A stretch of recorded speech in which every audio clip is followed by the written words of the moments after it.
Okay, we've come pretty far in our class, and we're getting to chapter 12 now. This chapter is all about acids and bases, and we'll use this a lot in the lab, knowing about how acids and bases work. So let's go over this one. It's got a lot in this chapter. So let's keep going. Opening essay. Here's some, the first theory. We have several theories about acids and bases. How they work. So the oldest one is called Arrhenius acid and base theory.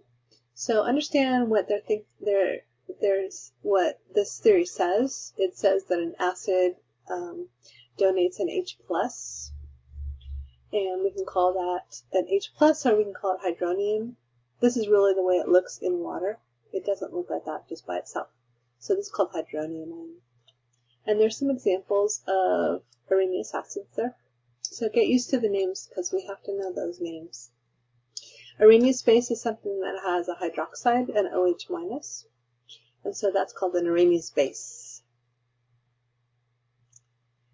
Remember, neutralization reaction is acid plus base makes salt and water. This is a generic thing, but we have to show specific species when we do it. But this is just the overall formula for neutralization. So we're going to do that in the lab when we do titration.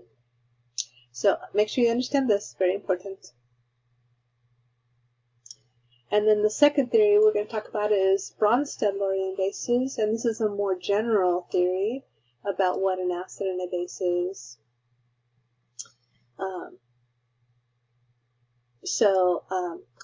They're saying here in Bronsted-Lorentz that an acid donates a H plus, like we talked about in Arrhenius, but a base can accept that proton. So that's a little bit different than the theory we had above. So know the difference between the two, and you can see what they're talking about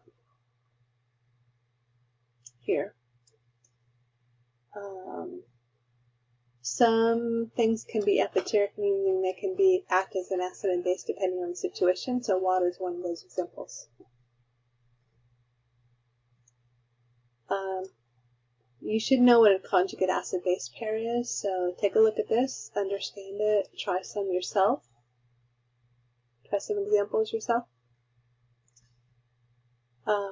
Then we're going to talk about titrations, which you'll need in the lab when we do the titration lab. So this is a really important one, especially when you're going to go into the laboratory, so you understand what's going on.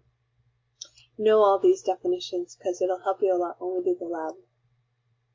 And you're going to be using this burette here to deliver an exact amount of a solution. And it's telling you how to do the math of it here, so take a look at this. We will be using something called an indicator, which will tell you if you have reached your equivalence of the two acid and bases together.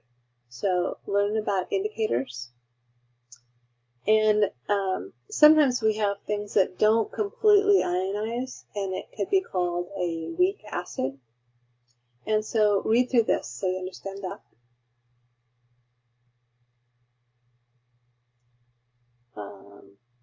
Our next part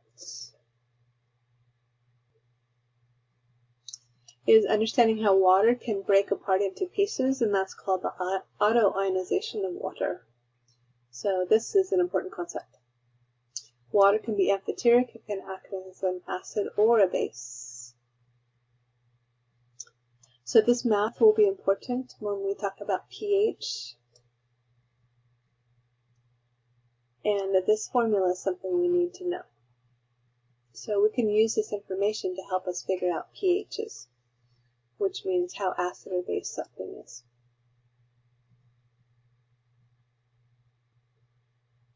So here's the pH scale, and you've probably heard of that before. So low numbers are acid things, and high numbers are basic things.